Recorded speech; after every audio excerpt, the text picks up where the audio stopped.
Hola mis amigos, bienvenidos a una semana más del Poder de la Enseñanza. Mi nombre es Omar, muchas gracias por acompañarme como cada semana. Para mí es un placer estar con ustedes a través de las escrituras. No olvidemos que el objetivo no solamente es brindar información, sino también poderles brindar algunas alternativas para que puedan enseñar, obviamente, ese conocimiento aprendido a las demás personas y podamos edificarnos todos. ¿Edificarnos en qué? En poder venir a Cristo, que ese es el objetivo. Así que empecemos la clase esperando que hayan tenido una hermosa, un hermoso feliz año, un hermoso empiezo del nuevo año, del año 2025. La semana pasada tuvimos lo que es eh, la primera clase de Doctrina y Convenios. El día de hoy pues empezaremos ya un poco más de lleno, cada vez empezando las clases de este nuevo año.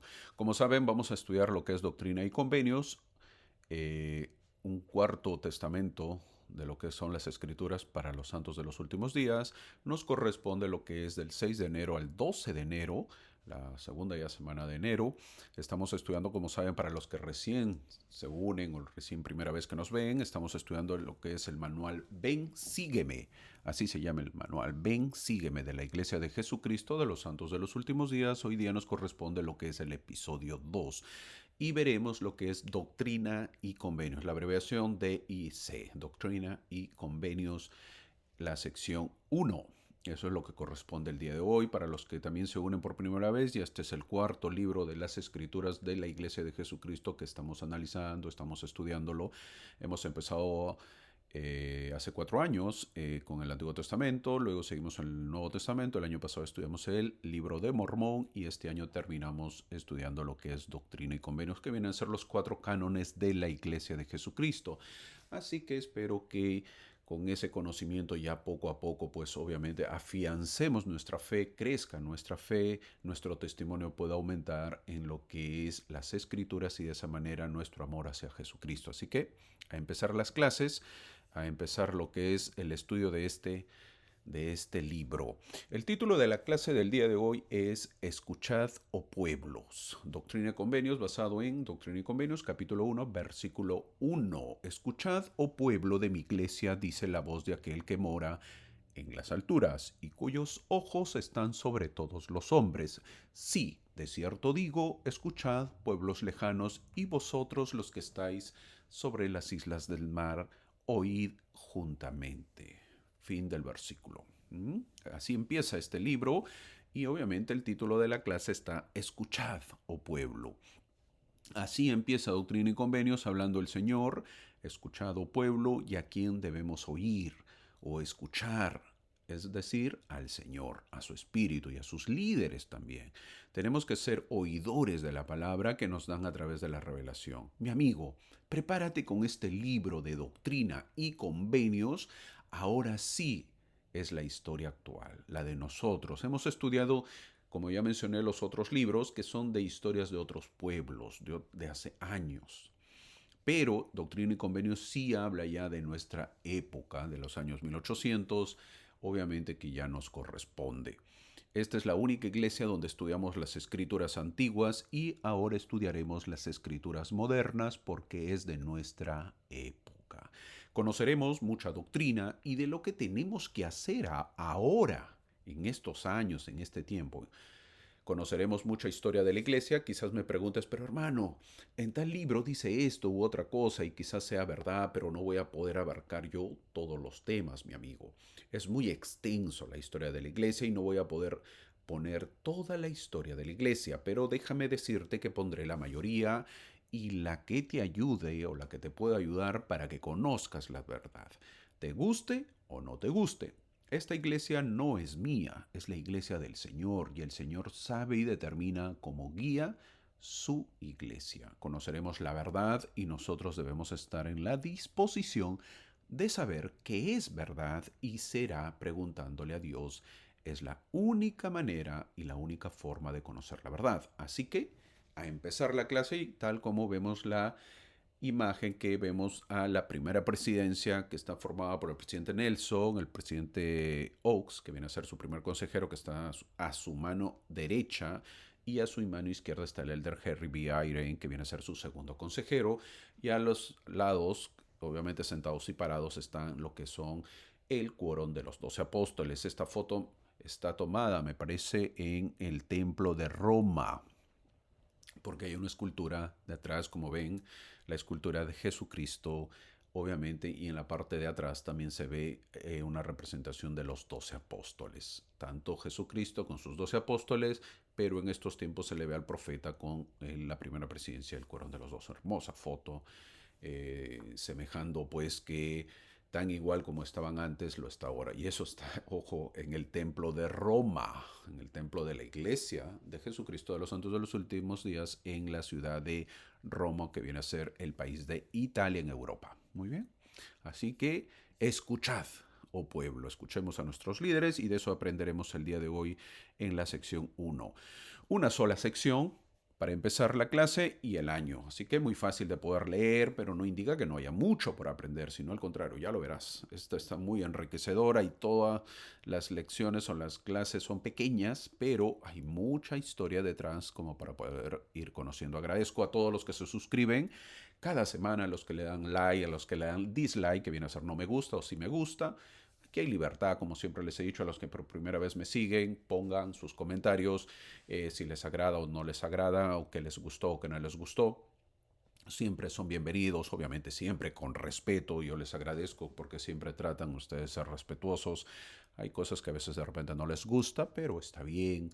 Y son comentarios y estamos para enriquecernos y para poder aprender. Si es las críticas o las opiniones que ustedes tienen siempre es con respeto, serán bienvenidos, ¿verdad? El mal respeto o la falta de respeto no es bienvenido. ¿Por qué? Porque somos personas educadas y tratamos de elevarnos y aprender, que ese es el objetivo. ¿Ok? Así que sigan comentando. Les agradezco a todos los que se suscriban, a todos los que comentan de diferentes lugares, tanto de Perú, de Sudamérica, tanto de Ecuador, de Argentina. Yo veo comentarios de Chile también. Muchas gracias por ello. De Venezuela.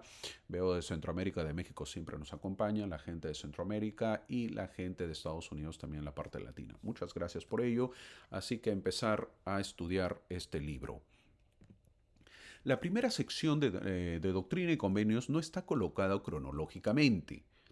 Cronológicamente quiere decir pues en orden de los años, ¿verdad? Más bien viene 19 meses después, es decir, más de año y medio. Es decir, empezaron a poner las revelaciones y después de un año y medio, 19 meses, pusieron la sección de Doctrina y Convenios, sección 1. Después de la organización de la iglesia, aquí lo vemos, miren la sección, tal como está marcado en el año 1831, en noviembre, lo que ven ahí en el óvalo, en el círculo óvalo rojo, está marcado, se dio la sección 1 en el año 1831, en el mes de noviembre. He puesto la relación de todas las secciones, tal como ven ahí, de Doctrina y Convenios por año y cómo se dieron por orden. Esto lo tenemos en todas las escrituras, pero esto es para saberlo. Estamos conociendo un poco de historia para ver cómo se dio la sección 1, en qué momento se dio y por qué se dio. ¿Y desde qué fecha están registradas las secciones en Doctrina y Convenios? Es desde septiembre del año 2823, tal como ahí se acaba de marcar. Desde el año 1823, desde septiembre de 1823, están registradas todas las secciones de Doctrina y Convenios. Doctrina y Convenios es un libro que resuelve problemas. Cada sección de la obra resuelve un problema o un dilema. No es una historia continua, mi amigo. No son como la Biblia, que es una historia continua, la historia de Moisés, la historia de Adán, la historia de Josué, etc. No.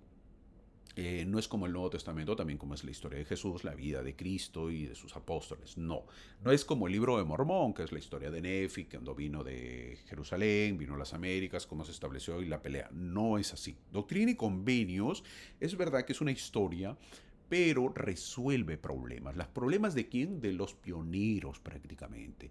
Cada sección de la obra resuelve un problema o un dilema. Es decir, que tú puedes leer la sección 15, se me viene a la mente, y lo vas a entender.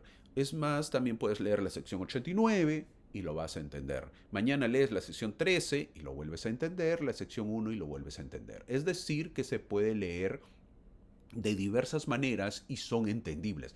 Mas no así, no se puede leer lo que es la Biblia. Si tú lees el libro de la historia en el Génesis, tú tienes que empezar para poder entender a Adán y Eva, quien tuvo sus hijos. Si tú lees desde Abel, tú vas a decir, ¿y quién fueron sus papás? Tienes que retroceder un poco para entenderlo. En cambio, en Doctrina y Convenios no es así. Lo que es porque está dado por cada sección. Y cada sección, que viene así se les llama, o cada capítulo, se le llama, ¿por qué? Porque resuelve un problema o un dilema. José Smith aprendió cuando era joven que cuando tenía un dilema o un problema que no podía resolver, podía pedirle a Dios con fe y recibir una respuesta, no una reprimenda. Es decir, aquí vamos a encontrar respuestas a las dudas, a los problemas, a las dificultades que tenía José Smith. Y eso lo vamos a ver, eso está dado en cada sección. En el caso de la sección 1 de Doctrina y Convenios, el problema era, ¿por qué se dio esta sección? Porque el problema era cómo introducir el libro de mandamientos. Ellos se dan cuenta que el profeta José Smith va teniendo muchas revelaciones y cada revelación se va apuntando, se va anotando y lo tenían en hojas. Obviamente, pues estamos hablando de los años 1820, 1830. Entonces, todas esas revelaciones ellos lo copiaban y lo tenían en hojas. Entonces dicen, hey, hay que tenerlo esto en un libro y lo llaman el libro de mandamientos. Así le llaman el primer nombre que recibe este libro. Pero para ello dice, hey, hay que tener un orden, ya lo tenemos, sí, por fechas está bien, por las fechas que tú estás dando. Sin embargo, también, pues esto, si lo vamos a armar en un libro, hay que ponerle un índice, hay que ponerle, aparte de un índice, hay que ponerle pues una dedicatoria, hay que ponerle una introducción. Entonces deciden ponerle una introducción que viene a ser la Doctrina y Convenios sección 1. Para noviembre de 1831, después que se organizó la iglesia, José había dictado docenas de textos de revelación. John Whitmer había copiado a mano muchos de ellos en el libro de mandamientos y revelaciones. Los misioneros y sus conversos necesitaban las copias, era la única manera de poder tenerlas.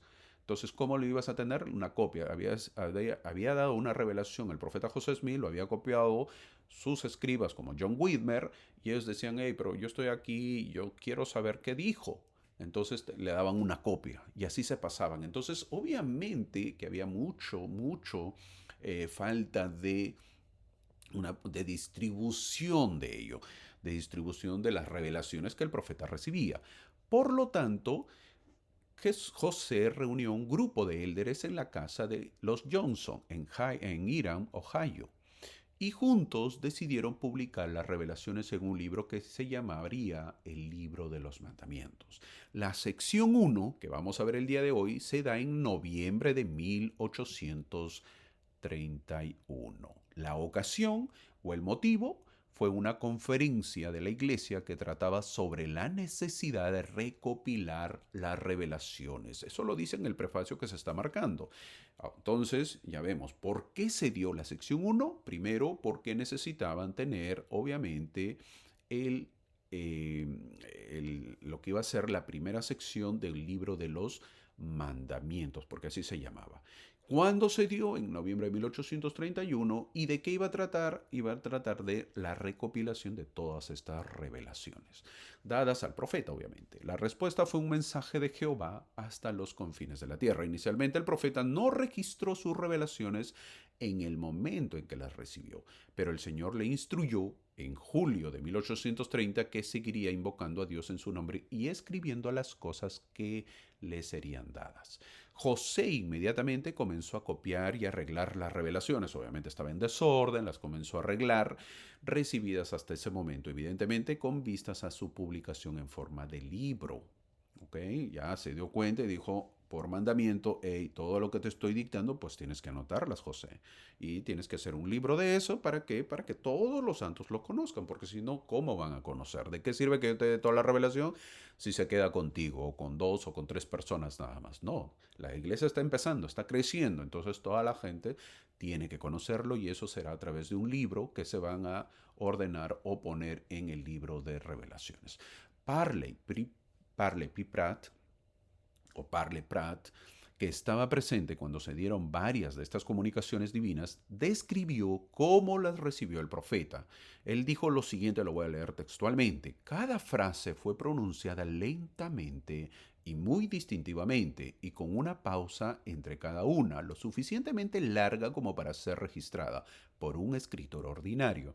Esta fue la manera en que todas sus revelaciones escritas fueron dictadas y escritas.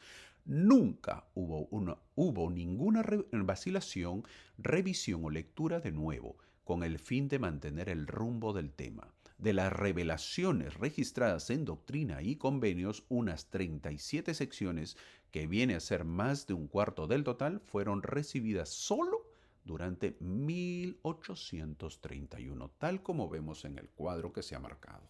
¿Te imaginas eso? 37 secciones o capítulos de Doctrina y Convenios. Eso viene a ser más del cuarto del total que se han registrado, porque son 138 más o menos, 137, estamos hablando de 37, fueron recibidas solo en el año 1831. Para que te imagines o para que tengas una idea de cuánta revelación fluía en ese tiempo y venía sobre los líderes de la iglesia, sobre el profeta José Smith, que obviamente se registró y la cual leeremos. Estas revelaciones fueron copiadas a mano para uso de los primeros santos. Por lo tanto, mi amigo, en una conferencia en noviembre de 1831 que estamos ahorita viendo, la iglesia consideró la posibilidad de publicar el libro de los mandamientos. Durante esa conferencia el Señor reveló lo que ahora es Doctrina y Convenios sección 1, para que fuera mi prefacio, así se llama, mi prefacio para el libro de mis mandamientos. Eso lo dice el versículo 6. Entonces el Señor dijo, bueno, me vas a hacer toda esa recopilación de que estás recibiendo las profecías o las revelaciones, bueno, incluyen profecías, todo eso me lo vas a ordenar, me lo vas a publicar, pero se va a llamar un libro, lo vas a hacer un libro, sí, se va a llamar el libro de los mandamientos, me parece muy bien. Ok, le vas a poner un prefacio. Y el prefacio te lo voy a dictar yo, que viene a ser la sección 1.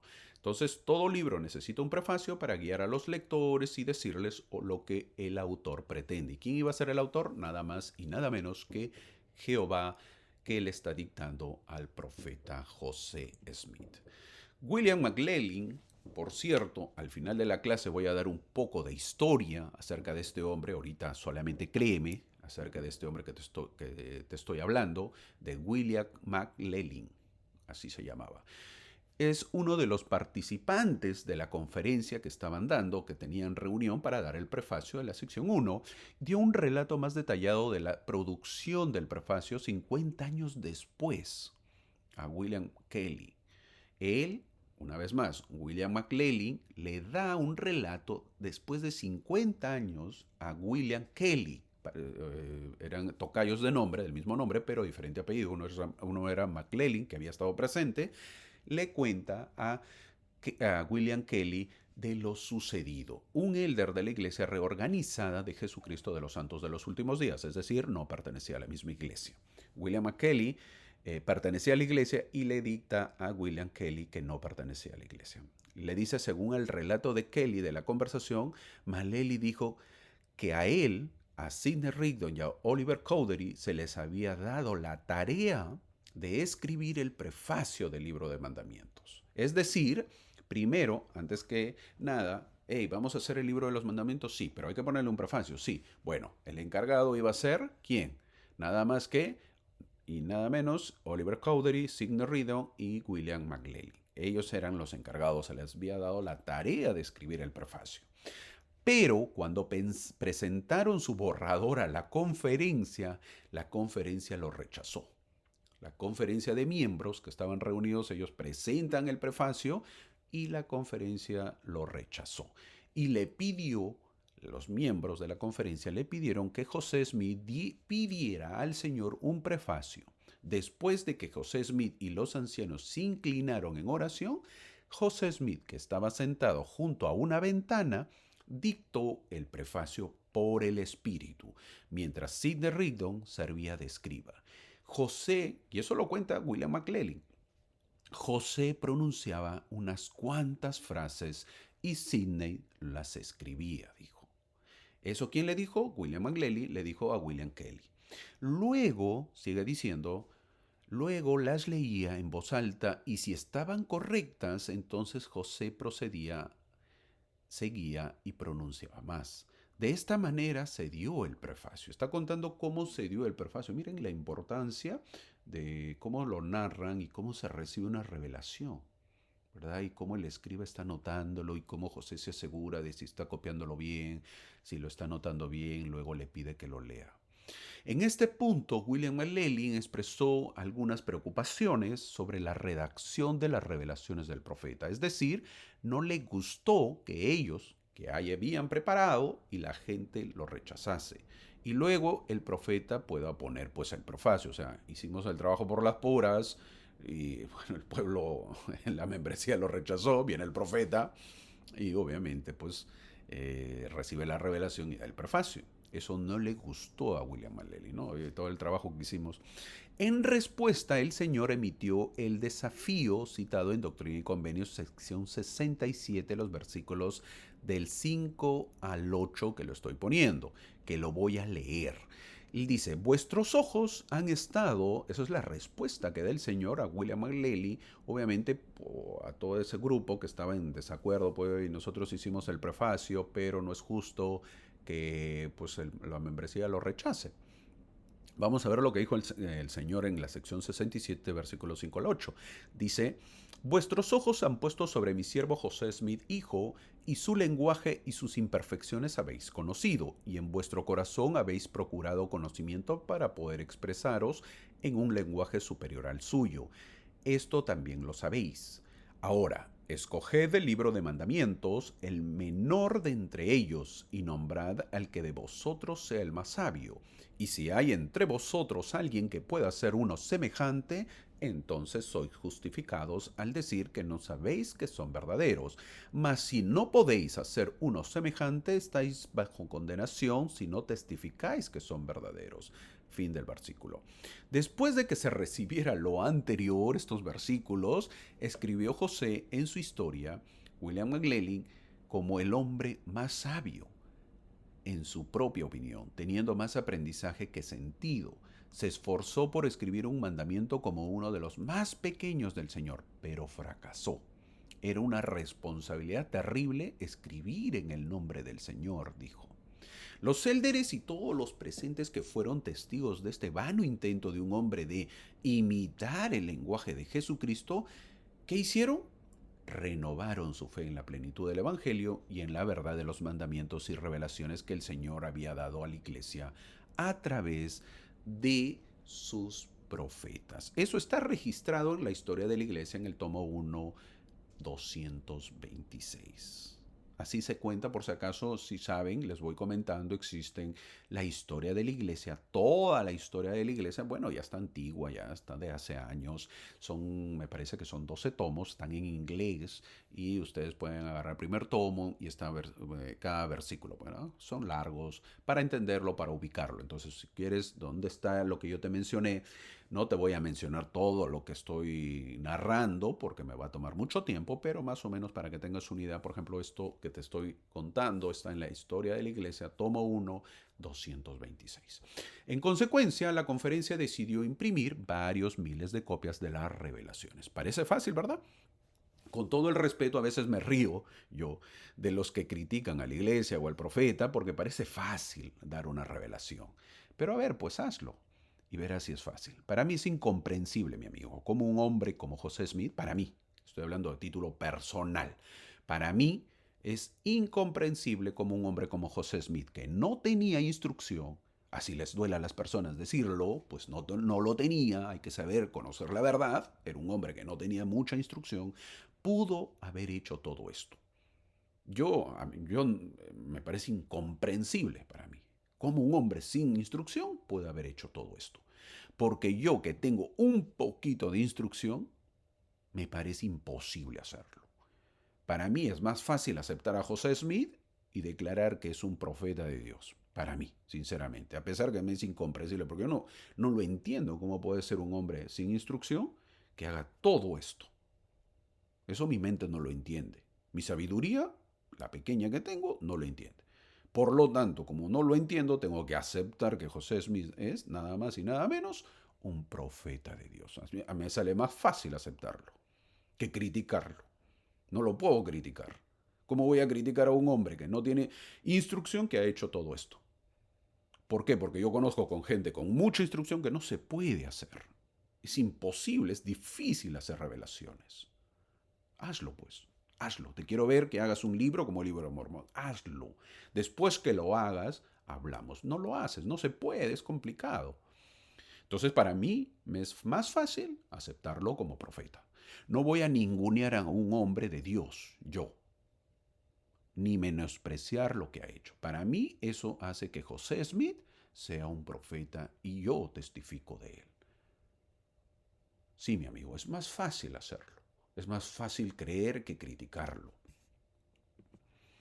Aunque los santos de los últimos días generalmente consideran el libro de Mormón como la escritura destinada al mundo entero, es importante recordar que el Señor dice que Doctrina y Convenios, al proclamar que esta nueva escritura es para todos los hombres y mujeres en todas partes. El libro de Mormón es una introducción a la doctrina salvadora de Cristo.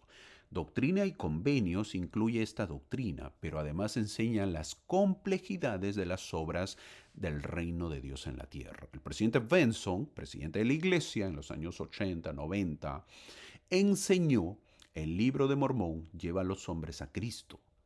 Doctrina y Convenios lleva a los hombres al reino de Cristo. El libro de Mormón es la piedra clave de nuestra religión y Doctrina y Convenios es la piedra angular con la revelación continua de los últimos días, dijo el presidente Benson. Fin de la cita. Eso lo dijo en La Leona, una conferencia, lo dijo en esto, está en La Leona de abril del año 87. Si lo quieres leer, el título se llama El libro de Mormón y Doctrina y Convenios. Fin de la cita. La sección 1 empieza diciendo el Señor, escuchad pueblos lejanos. Es decir, esta sección es para todos, dice el versículo 1. Y el versículo 2 lo es más específico porque dice que la voz del Señor se dirige a todo hombre. Y no hay quien escape, dice el versículo 2. Estos versículos son bien claros, todos sabrán de Dios. Todos oirán de él. Otra cosa es que lo acepten, pero que oirán y sabrán de Dios, sí lo sabrán.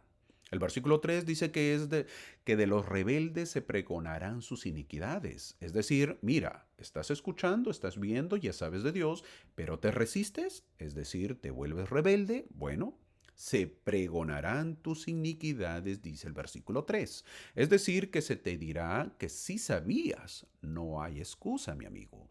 ¿Y cómo se conocerá la voz del Señor? Por boca de sus discípulos. Versículo 4 está marcándose. Por boca de sus misioneros.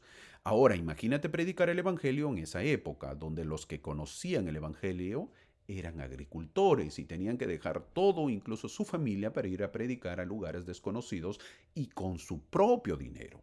Así empezó la iglesia, mi buen hermano. Y nosotros lloramos cuando nuestro bebé de 19, 18 años se va a la misión, donde todo ya está planificado y estructurado, ya lugares para predicar mucho, mucho mejor que de donde vivimos ahora. Imagínate predicar el Evangelio en esa época. Ahora imagínate predicar el Evangelio en esta época. Dime tú si no es más fácil ahora. Así que esta iglesia avanzará y no se detendrá. Estemos del lado del Señor. El versículo 7 dice, temed y temblad, oh pueblo. ¿Quién lo está diciendo? El profeta José Smith, que está recibiendo la revelación. ¿En qué año estamos? 1831. Es decir, que la iglesia recién tenía 1 año y medio. Lo dice José Smith, un hombre que estaba solo y con poquísimos seguidores. No era muy preparado y falta de liderazgo, estaba aprendiendo. Él es el que está diciéndole a los habitantes de la tierra, teme y tiembla. Es curioso este versículo. Este versículo lo dice bien claro. Dice, por tanto, temed y temblad. ¿Quién lo dice? José Smith en el año 1831. ¿De quién le van a tener miedo al pueblo? ¿A José Smith? Si era un desconocido, ¿verdad? Si la iglesia no tenía gente. ¿Mm? Y así le dice, ¿no? Teme y tiembla. Mi buen hermano, no fue José Smith, fue el Señor de los cielos, clamando al pueblo que escuchara su voz y su proclamación. Y Jesucristo sí nos podría decir, temed y temblad, oh pueblo. Las cosas cambian, ¿verdad? Los versículos 8 y 9 hablan de sellar. Es a través del sacerdocio. El mismo poder que puede sellarnos para la vida eterna puede sellar a los malvados hasta el día de la ira. Luego leemos en el versículo 10 que el Señor recompensará, ese es el premio esperado, recompensará a cada persona según sus obras. Es decir, la justicia de Dios. Mientras uno predica el Evangelio, asiste a la iglesia, trata de poner en orden la vida, siempre el consejo es preparaos, preparaos, dice el versículo 12, para lo que ha de venir. Esto lo venimos leyendo y oyendo hace tiempo y quizás perdamos la esperanza. No debemos bajar la guardia y siempre recordar que tenemos que prepararnos. No debemos de dejar de prepararnos, seguir perseverando, mi buen amigo. Luego en el versículo 14 habla de escuchar la voz del Señor. Es a través de sus escrituras. ¿Y a través de quién? De sus líderes, de sus profetas. ¿Y de qué nos sirve esto? El versículo 15 dice que el pueblo se ha desviado de las ordenanzas y han violado el convenio sempiterno. ¿Esto es verdad? Claro que sí. Podemos mirar el mundo cristiano y ver la apostasía que ha habido. En mis clases anteriores lo he mencionado, la apostasía ha existido y todavía existe para algunas congregaciones. Él habla de la apostasía que todavía está sucediendo en nuestra época, como un esfuerzo continuo de las fuerzas del mal para alejar a la gente de la verdad. ¿Y cuáles fueron las causas de la apostasía? También lo menciona. Primero, el pueblo rechazó la voz de los profetas y apóstoles. No fue solo la muerte de los apóstoles originales lo que llevó a la destrucción de la iglesia en el meridiano de los tiempos, sino también la negativa del pueblo a prestar atención a sus palabras. Como el pueblo no estaba dispuesto a escuchar a sus siervos, el Señor retiró el privilegio de tener a sus siervos en medio de ellos. Sin la mano orientadora de los siervos del Señor comenzaron a introducirse en la iglesia cambios, algunos más siniestros que otros, pero el cambio más grave que el Señor identifica es uno que todavía está sucediendo en nuestros días. Las personas participan en la idolatría, no en la adoración de ídolos falsos como antes, sino en la creación de sus propios dioses, que se adaptan a sus necesidades y deseos y excusan sus pecados. Los cambios que ocurren en nuestras sociedades son terribles y tanto lo oímos. Vemos o escuchamos que poco a poco nos volvemos susceptibles y caemos o ya le vamos agarrando cariño y no lo vemos como algo terrible. Recientemente estoy hablando de Perú, que conozco un poquito, lo digo porque obviamente conozco, sé un poquito más. Un congresista presentó un proyecto para ser aprobado donde dos personas del mismo sexo podían casarse. ¿Y qué decía en su defensa? Que muchas veces esas personas viven juntas y uno de ellos enferma y no puede usar el seguro médico porque no son esposos. Y el seguro no cubre, ni son casados. Si no son casados, el seguro no los cubre. Que no pueden tener crédito, decía también, porque el banco no los aprueba si no son pareja casada. Es decir, no pueden tener crédito y que si uno se muere, la pareja no puede heredar, sino que viene la familia y se lleva todo sin haber hecho nada. Y que no es justo, decía, porque la otra persona no tiene derechos. Porque conforme uno va escuchando sus penas, no puede pensar y decir, pues, ¿verdad, no? Pobrecito, tiene razón. Entonces, que se casen. No, mi amigo, esa no es la solución. Bien pueden ir a la notaría y tener bienes mancomunados, es decir, mitad y mitad. Tenemos que saber que la sociedad no se puede acomodar a sus deseos, sino que ellos se tienen que acomodar a los deseos de la sociedad. Estoy poniendo un ejemplo de cómo se va tergiversando las leyes, las normas, los valores, de tal manera que sensibilizan a la sociedad y uno cree, pues pobrecito, sí, tiene razón. Bueno, pues dejemos. No, mi amigo, no podemos ceder a ello. Eso no funciona así. Luego le preguntaron al congresista que en su ley no consideraba tener hijos a estos matrimonios y contestó, ¿qué contestó? Que por ahora no, porque primero necesitaban dar los primeros pasos. Son muy astutos. Obvio, si yo le pongo hijos, el pueblo se espanta. No, dice, no, no, no, no, no. Porque el pueblo no está preparado, supuestamente. Primero vamos poco a poco. obviamente ganando poco a poco adeptos. Más adelante, conforme va avanzando el tiempo, ya dirán, pues hijos. Así la sociedad va cambiando las normas. Es decir, por ahora no pongo hijos, sino solo matrimonio para que la ley sea aceptada. Luego de eso ya pondré hijos, es decir, avanzamos poco a poco. Ahora, siempre sale uno que otro congresista con estas leyes. ¿Te das cuenta? ¿Y por qué? Porque de tanta insistencia en algún momento ocurrirá que se acepte. La población se cansa y acepta al final. Mi hermano, no nos cansemos. Y siempre nuestra respuesta que sea no, que no. Yo prefiero ser troglodita antes que vivir en esta sociedad moderna, pero que no tiene valores. Es decir, el homosexualismo está en todo lado y lugar. Tengamos cuidado. He puesto mi país, que soy peruano, porque conozco más y no quiero ofender otros países que de repente van a decir, no, hermano, pero esto no es verdad. Mejor pongo el país, de la cual conozco un poquito, pero que lo mismo sucede en todos los países. En todos los países. Estoy hablando de una norma que la quieren establecer como normal, algo que no es normal, pero que en muchos estados, por ejemplo acá en Estados Unidos, está permitido. De esa manera van cambiando las normas, poco a poco. ¿Y qué sucede? Obviamente con la sociedad va decayendo, van tergiversando las normas, van cayendo en la inmoralidad.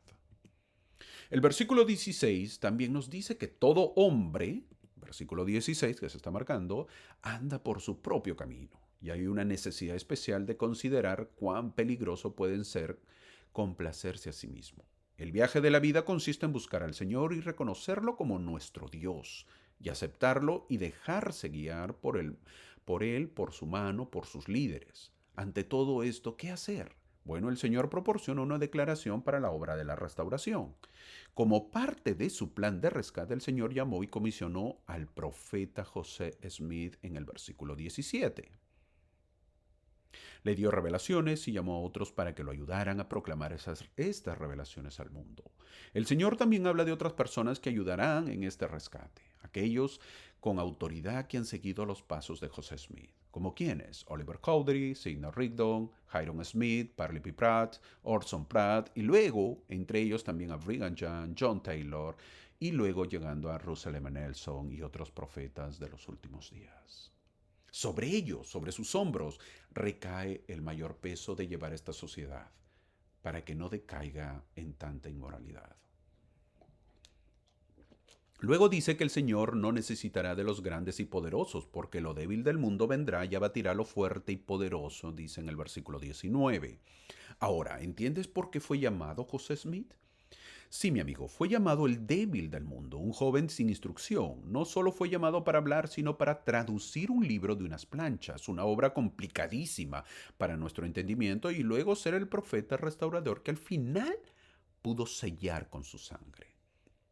El versículo 23 también recalca que la plenitud de su evangelio sea proclamada por los débiles y sencillos. Ver a un joven de 18 años predicar el Evangelio en estos tiempos, tocar una puerta y que salga quien sea y se le predique el Evangelio, acá en Estados Unidos veo cómo se desperdicia el tiempo y casi, digo casi, que lo entiendo porque la geografía del país es un poco complicado y las costumbres también, algo muy diferente en América Latina donde tú puedes caminar y puedes tocar la puerta y de quien sea y salen a abrirte la puerta y son más amables y es el momento para poder iniciar una conversación sin saber de quién se trata. ¿Cuántas veces en mi tiempo he tocado yo puertas, por ejemplo? Y muchas veces he encontrado a gente muy preparada y son desafíos para poder compartir el Evangelio. A veces pastores de otras congregaciones, a veces líderes, a veces estudiosos de la Biblia y nosotros predicándole el Evangelio. Si nuestros misioneros son los débiles y sencillos y predican por el Evangelio del mundo, estamos por buen camino. Ellos son los débiles, mis amigos. Dejemos que ellos, no tengamos miedo, dejemos que ellos prediquen. Démosles confianza. ¡Ey! Vaya a visitar, vaya a trabajar el tercito. Yo oro por usted. Y cuando usted encuentre algo, quiere que yo lo acompañe, estoy listo para ayudarlo. Que eso sea nuestra meta, que eso sea nuestro deseo. Impulsemos a los jóvenes a trabajar en la obra del Señor. Tanto a los misioneros que van a ir a la misión, a los jóvenes, y tanto a los que han regresado. Es verdad que ellos van a bajar un poco la guardia porque tienen otras metas, estudio, trabajo, tienen otras cosas que hacer, es verdad, pero que no descuide. Recientemente escuché un testimonio de una hermana, un penoso testimonio. Un penoso testimonio porque ella pedía que sus sobrinos que habían ido a la misión vuelvan a ese poderoso testimonio que ellos tenían porque estaban inactivos. Mi amigo, de nada sirve ir a la misión si te inactivas después. ¿De qué sirve? ¿De qué sirve predicar el Evangelio si cuando regresas de la misión pasa un tiempo y te inactivas?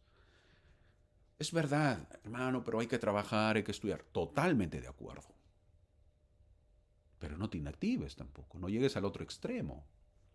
Asiste, cumple tus deberes dominicales. Es verdad, no tendrás pues 4 o 5 llamamientos. Basta con un llamamiento, algo que te permita hacer los domingos y no pierdas esa fe, ese testimonio.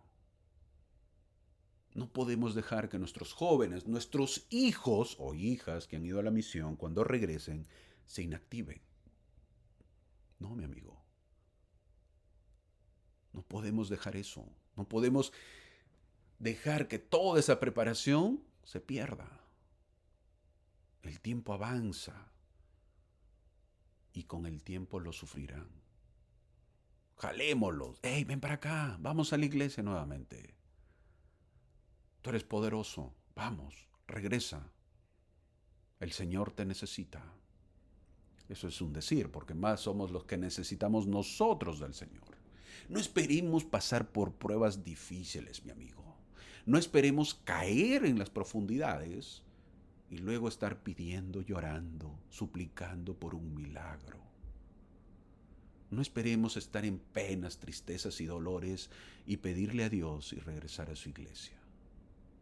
No lleguemos a eso, sino tratemos siempre de estar en el camino correcto. En la última parte de la revelación, el Salvador cambia su tono a un tono más suave y expresa su misericordia y perdón a quienes se humillan voluntariamente y buscan la ayuda y la sabiduría y el consuelo de Dios. La súplica del Señor por la humildad entre los santos se dio en un momento en que varios miembros de la conferencia se quejaban de las imperfecciones de las revelaciones.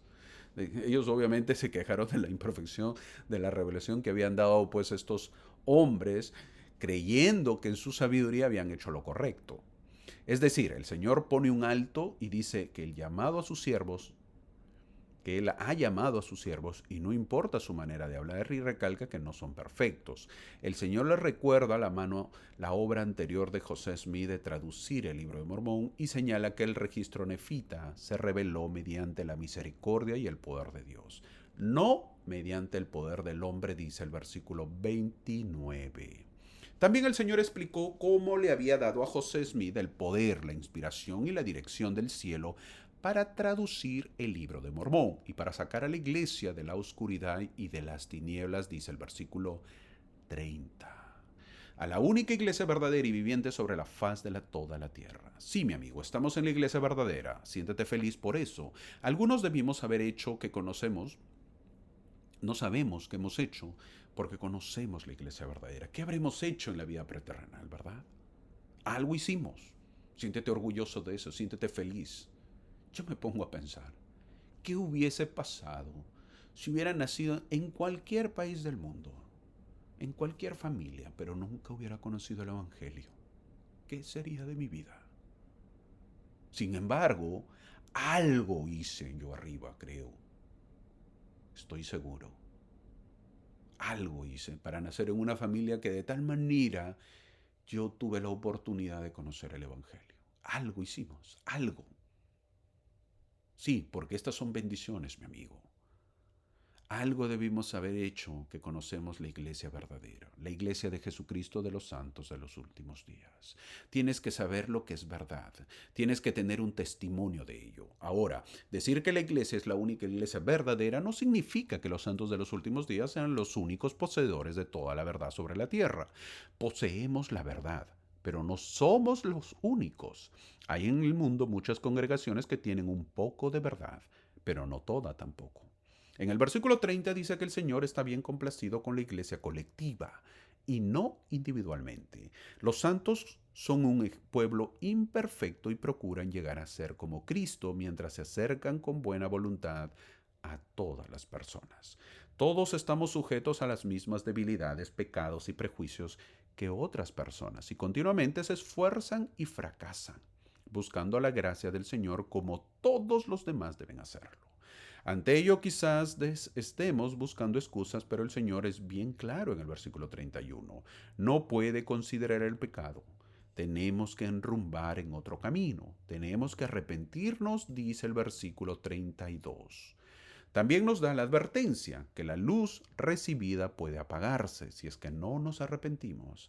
El Señor menciona que Él está dispuesto a hacer saber estas cosas a toda carne, dice el versículo 34.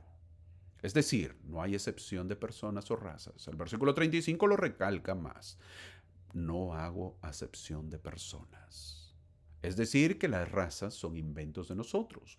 Para el Señor todos son aceptados. También nos dice que la paz será quitada de la tierra y siempre estamos hablando de guerras y conflictos.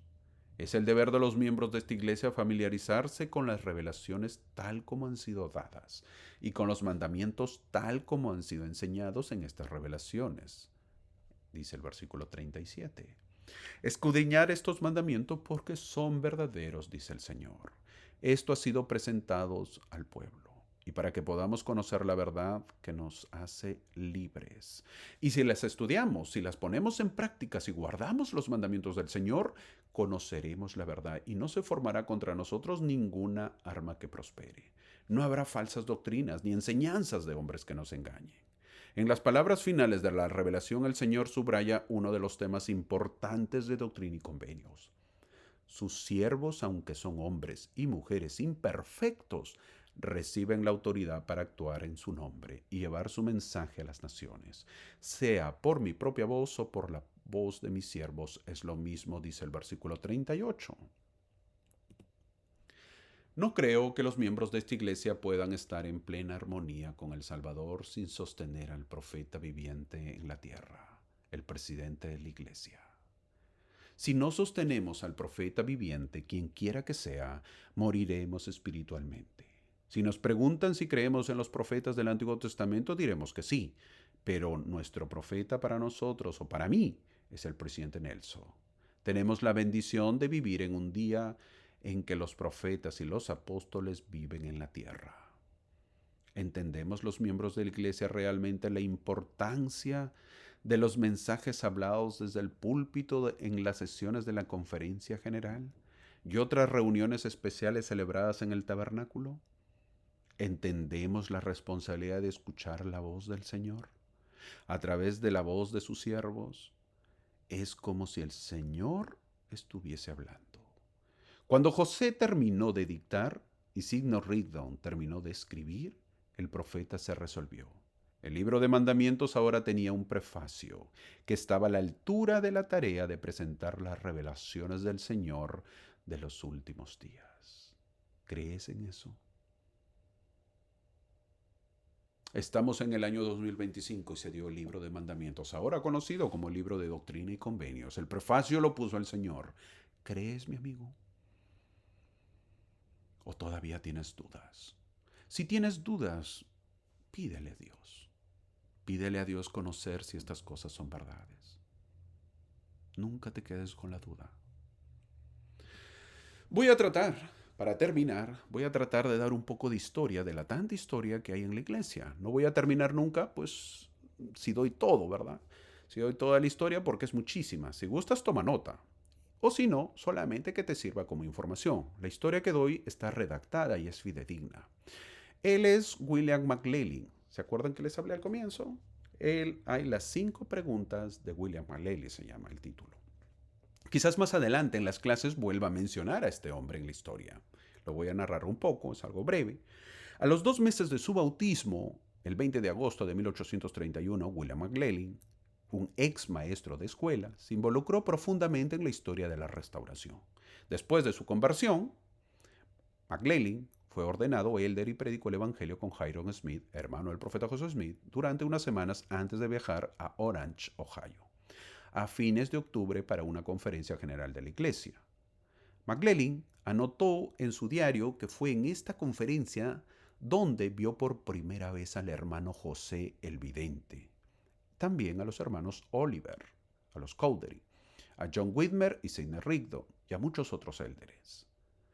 En la conferencia, McLellan fue ordenado sumo sacerdote y escuchó a José enseñar acerca de los poderes y deberes de este oficio.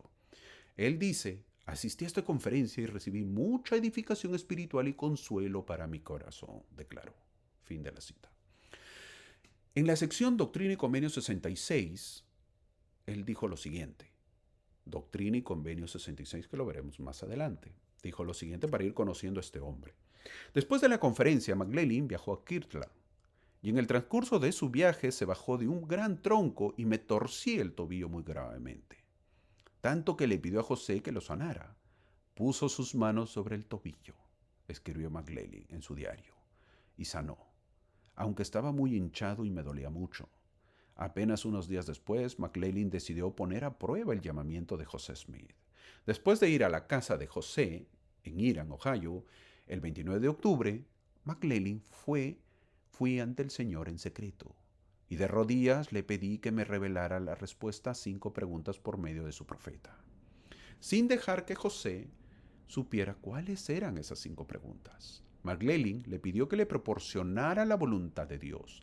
La revelación resultante, ahora conocida como Doctrina y Convenio, sección 66, respondió las 5 preguntas de McLellan a su plena y entera satisfacción, incluso después de haberse apartado de la iglesia. McLellan declaró que todavía consideraba esta revelación como una evidencia del llamamiento profético de José, el cual, dijo, no puedo refutar. Hermoso y precioso, ¿verdad? Ahora vamos a leer la sección 65, que él habla y menciona también. Solo un día después, estoy contando tan igual como está en su historia. Solo un día después de que se dio esta revelación, McLellan asistió a una reunión de la iglesia en la casa de John Johnson, donde vivía José, y habló a los asistentes durante 1 hora y media. Y no fui yo, sino el Espíritu y el poder de Dios que estaba en mí, explicó. En la misma reunión, José recibió otra revelación ahora canonizada como Doctrina y Convenio, sección 65.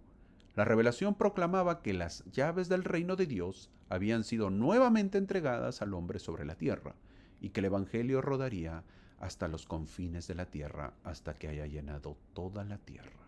Fin de la cita. Doctrina y Convenio 68, la tercera. El hermano McLellan dice lo siguiente. 2 días después, el 1 de noviembre, McLellan asistió a una conferencia de élderes convocada en Hiram, Ohio. Aunque ya había recibido una revelación de José en la que se le comunicaba la voluntad del Señor, McLellan se reunió a otros 3 hombres en la conferencia. ¿A quiénes? Orson Hyde, Luke Johnson y Lyman Johnson, para pedirle a José que le revelara la voluntad y la voluntad del Señor en cuanto a sus responsabilidades. McLellan recordó más tarde que cuando fue ordenado sumo sacerdote no comprendía los deberes del oficio. Tal vez esa falta de comprensión condujo en parte a su solicitud, ya que la revelación que siguió, ahora Doctrina y Convenio 68, proporcionó a McLellan y a sus compañeros información sobre los deberes de los sumos sacerdotes y élderes de predicar el Evangelio a toda la tierra. Ahora vamos a ver la Doctrina y Convenio sección 1, la cual hemos visto. Dada esa responsabilidad de predicar, dice él, y dado que la revelación del 30 de octubre declaraba que el Evangelio rodaría hasta los confines de la tierra, era imperativo que las revelaciones que José ya había recibido se publicaran. McLellan recordó más tarde que se pasaron horas en la conferencia discutiendo si se publicarían las revelaciones antes de que finalmente se decidiera imprimirlas. Según los recuerdos de McLellan, él, Oliver Cowdery y posiblemente Sidney Rigdon habían sido designados para redactar un prefacio para el libro de mandamientos, lo que ya les dije. Sin embargo, cuando los hombres presentaron el prefacio a la conferencia, sus participantes lo desmenuzaron todo. y pidieron a José que preguntara al Señor al respecto. Después de inclinarse en oración con la conferencia, José, según McLely, dictó por el Espíritu el prefacio, y lo hizo mientras estaba sentado junto a una ventana en la sala en la que se estaba llevando a cabo la conferencia. McLellan recordó que José pronunciaba algunas frases y Sidney Rigdon las escribía. Luego las leía en voz alta y si estaban correctas, José procedía y pronunciaba más. Según McLellan, por este proceso se dio el prefacio, ahora conocido como Doctrina y Convenios, sección 1. También el hermano McLellan habló de la sección 67. José Smith dice lo siguiente: José Smith también deseaba que los participantes de la conferencia dieran su testimonio del origen divino de las revelaciones. Algunos se mostraron reacios a hacerlo, lo que llevó al dictado de otra revelación. Ahora Doctrina y Convenios, sección 67. En esta revelación, el Señor proporcionó una manera para que los élderes determinaran si las revelaciones eran de Dios. Si hay entre vosotros alguno que haga una como las revelaciones, decía, entonces estáis justificados al decir que no sabéis que es verdad.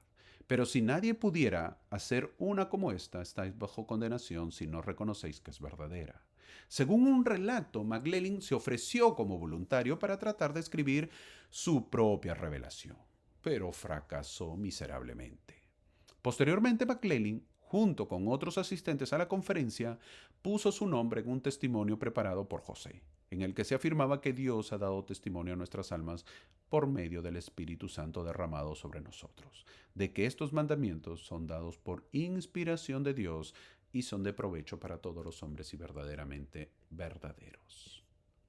La última, sección 133. Después de que concluyó la conferencia, McLellan se quedó con José Smith otras 2 semanas, copiando revelaciones y preparándose para una próxima misión con Samuel Smith a los estados del este. Es posible que incluso haya estado presente el 3 de noviembre cuando José recibió lo que se conocería como el apéndice del libro de mandamientos, que aparece en la Doctrina y Convenios actual como la sección 133. Al igual que Doctrina y Convenios 1, advertía a los habitantes de la tierra del inminente regreso de Cristo y de la necesidad de arrepentirse y aceptar la dirección de Dios proporcionada en las revelaciones que él había dado a José. Alentando por la palabra de Dios, McLellan partió para su misión con Samuel Smith el 16 de noviembre y predicó el Evangelio durante varias semanas a partir de entonces. McLellan finalmente sería llamado como uno de los primeros miembros del coro de los 12 apóstoles. Desafortunadamente no permaneció fiel a su testimonio. Se apartó de la iglesia e incluso participó en la persecución de los santos en Missouri. Sin embargo, durante unas semanas, pocas semanas, en el otoño de 1831 fue testigo presencial del llamamiento profético de José Smith. Fue testigo de varias revelaciones, incluidas algunas dirigidas directamente a él, y participó en la decisión de publicar las revelaciones como libro de mandamientos. McLellan, junto con otros participantes, en otra conferencia en noviembre de 1831, declaró que estas revelaciones valían para la iglesia las riquezas de toda la tierra y que contenían las llaves de los misterios del reino y las riquezas de la eternidad para la iglesia. Espero, mi amigo, que te puedas disfrutar la clase y que puedas ir nutriendo tu conocimiento y tu espiritualidad. Son historias de hombres que han pasado. La historia de José Smith, de los que lo acompañan. Hoy día has conocido un poquito más de este hombre. Poco a poco irás conociendo más la historia de varios hombres. Todos ellos son los pioneros de la iglesia. Es verdad que José Smith es el profeta de Dios, pero también José Smith estuvo rodeado de buena gente. Algunos lo ayudaron para bien, algunos lo ayudaron para mal. Algunos testificaron, tuvieron visiones, revelaciones y luego apostataron, pero nunca negaron que esto es verdad. Nunca negaron que el libro de Mormón es falso. Luego veremos a los 3 testigos. Nunca negaron, a pesar que se apartaron de la iglesia, nunca negaron que no era verdadero. Ahora está en nosotros saber que estas cosas son verdaderas. Te invito a que puedas sumergirte en las escrituras de Doctrina y Convenios. Muchas gracias por acompañarme. Te espero la próxima semana para conocer un poquito más de historia. Y juntos podremos ir enriqueciéndonos. Que tengas una hermosa semana. Gracias por acompañarme.